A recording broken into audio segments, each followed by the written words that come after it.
Hey everyone! Today I'm sharing some of the wildest things my middle school students said to me this week. Let me tell you something. These kids had me dying laughing, but also scratching my head wondering, where did that come from? Middle schoolers, man. They'll keep you on your toes, I'm telling you. Trust me, you don't want to miss this. So picture this, I just passed out the paper for the students to complete. It is for a grade, and this one student raises their hand, all innocent-like. They're holding up this worksheet and they say, completely serious, I don't know what to do with this other than throw it away. I'm talking about, I had to hold back the laughter, man. Throw it away? That's their solution? I'm like, no, we don't give up on math that easily in here. But seriously, she just put it under her Chromebook and continued watching her movie. She got a 0. Test day.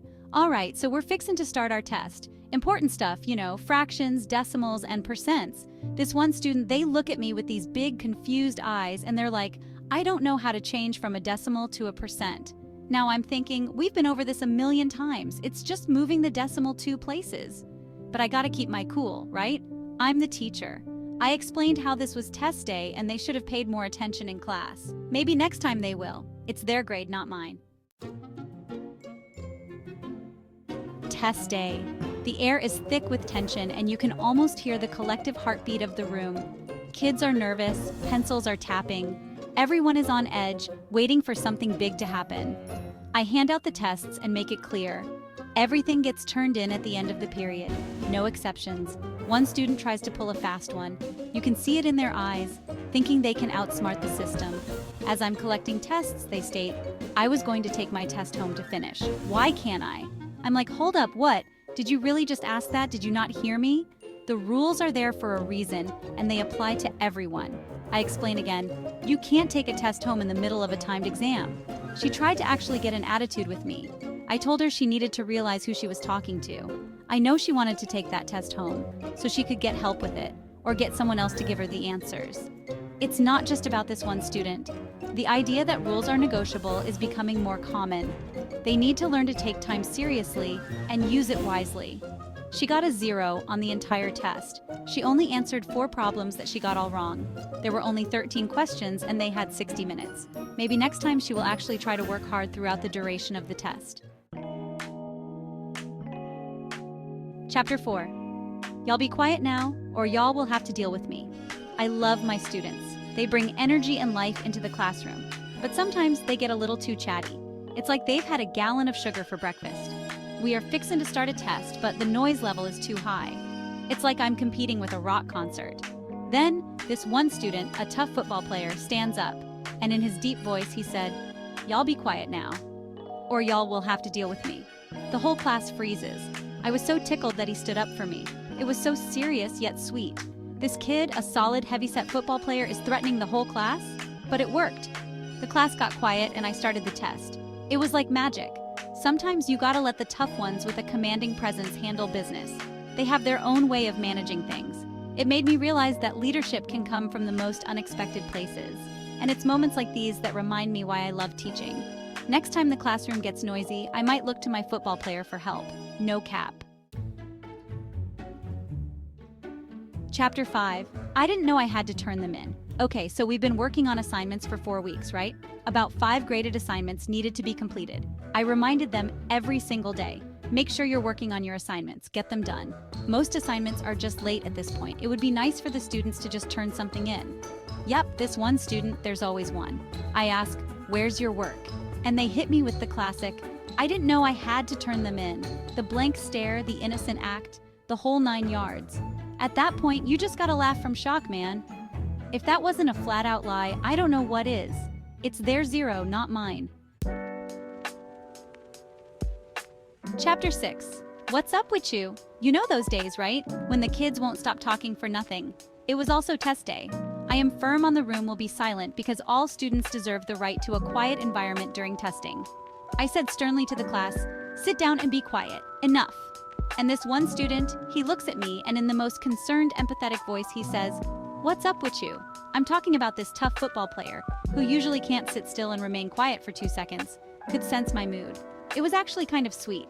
And you know what? It made my day a little bit better. Sometimes it's the little things, you know? Chapter 7, What the Sigma? Bruh? So, we're practicing in math on FDPs.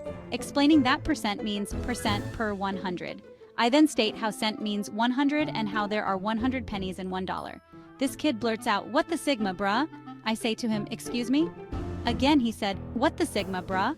I stated that I am a woman, not a bruh, and what part did he not understand? But he's not having it. I just moved on. What the Sigma? Chapter 8, What answer do I put? Alright, pop quiz time. You know the drill, short, sweet, to the point. I hand out the quizzes and I'm very clear, read each question carefully and choose the best answer. Seems simple enough, right? Well, this one student, they look at the first question, and without missing a beat, they blurt out, "What answer do I put? Hold up, what? You want me to just tell you the answer? That's not how this works." I tried to explain again that they actually had to, read the question and think about the answer. Chapter 9. Can I use notes? Test day. You know how it is, right? Kids are nervous, pencils are tapping, the whole deal. I hand out the tests, and I'm very clear. Everything gets turned in at the end of the period. No exceptions. This one student, though, they try to pull a fast one. As I'm collecting tests, they say to me, "Can I use notes?" Hold up. What? Did you not hear a word I said? I tried to explain again that you can't just use notes on a test, but they just didn't get it. At Chapter 10, this problem is making me angry. We're tackling fractions, decimals, and percents conversion problems in math class. I stated to use the calculator to change the fraction to a decimal, then change all three numbers to percents. Percents are much easier for the students to grasp. We have been working on this for the past 4 weeks, and it should have only been 2 weeks. So we are already behind in math by 2 weeks. Some students are not working the problem out. Instead, they are trying to guess or just want the answers. My football student was staring at it, their face getting redder. You could see the frustration building up, like a volcano about to erupt. Finally, they slammed their pencil down and said, "This problem is making me angry." It was their breaking point.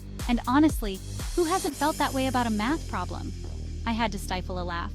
It was one of those moments where you know you shouldn't laugh, but you just can't help it. They were trying to complete a test that they had no interest in taking. They are middle school boys, but I get it. Math can be incredibly frustrating. It's like trying to decode a secret language. We've all been there, struggling with a problem that just won't make sense. So I told him to skip that problem. That stress isn't worth it. No need to let a math problem ruin your day. Skip it and move on. Thanks for watching. I hope you enjoyed hearing about some of the crazy, hilarious, and sometimes head-scratching things my middle school students say. Teaching middle school is never dull. If you enjoyed these stories, don't forget to give this video a big thumbs up. And be sure to subscribe to my channel for more funny tales from the front lines of education. Check you later!